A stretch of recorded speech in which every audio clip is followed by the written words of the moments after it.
What's up, everybody? This is Dustin from DC Media, and today we're checking out this, the Logitech G502 Spectrum.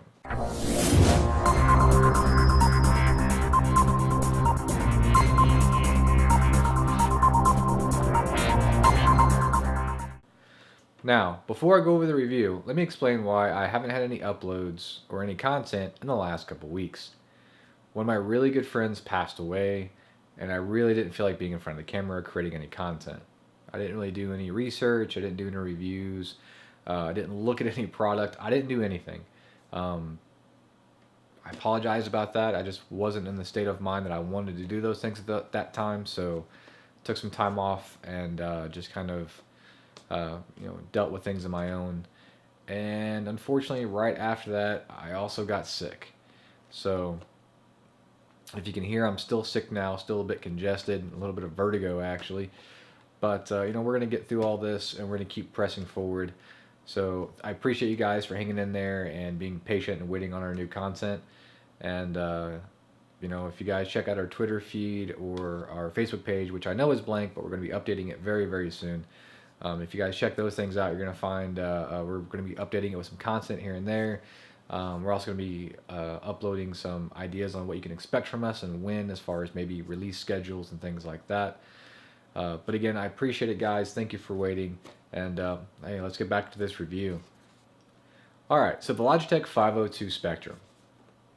It's basically the same as the old 502, with some very subtle changes. The old 502 had a blue accent on the thumb rest on the side, which is also the backing plate for where the weights went on the inside. That little blue strip is gone.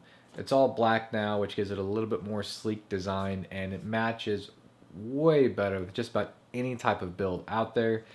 So I understand them going away from the blue. Personally, I like the blue, but it doesn't always fit with every build, and I completely understand that. And that was probably capping a bit of their sales a little by not being able to have a product that went with all types of builds. The only other thing that really changed is the lighting. There's a logo on the palm grip, and the DPI lighting are all RGB now. I think it's like over 16 million different color variants that you can put in there. Looks great, works phenomenal. But that's really the only changes. You still have the same 11 programmable buttons, 200 to 12,000 DPI selectability. The accuracy is still just amazing. You still have the ability to free scroll with the wheel, but the press of a button to unlock it. There's a lot of great features that go with this mouse. And the only complaints I started to have was the upper left and right buttons. I use them for DPI adjustment. They're kind of out of the way. I can still get to them rather easy, but at first I felt they were too far out of the way. But then after playing for a while, I realized they're not. They're probably placed there for a reason. You can still reach them extremely comfortably, but you have to think about it before you go and reach them. The reason why I like that is because, if you're playing a first-person shooter, for example, and you're getting in an intense war or fight, you don't accidentally select them just because you're trying to hurry up and press the trigger and fire, things like that. So you're not accidentally messing up your DPI. You're only doing it when it's intentional. So with that being said, I'm very grateful they decided to go that way as opposed to moving them further over, which would have been a little bit more easy to get to, but probably easier to accidentally hit. They also have the same weights on the bottom, the 3.6 gram weights. There's 5 of them, so you can easily adjust the weight and balance for the resistance and the feel that you particularly want. The ergonomics of the mouse are still the same, still feels great in the hand. Pretty much any hand size will feel amazing on this mouse. It's not quite a one size fits all. For those of us with longer fingers like myself or larger hands, you're going to see the pinky drags just a little on the mouse pad. It is a little frustrating, but it's not the end of the world. Still feels great. Other than that, though, it's a great mouse. They come in at $80 MSRP. You can continually find them for about $60. And if you're interested in one of these, I highly encourage you to go by Best Buy.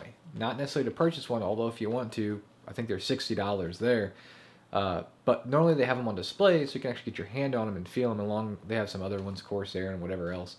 They have a lot of options there. They can actually feel to see which mouse feels best for you, because after all, the way you feel grabbing a mouse is probably different than how I feel. Our hands are definitely not the same.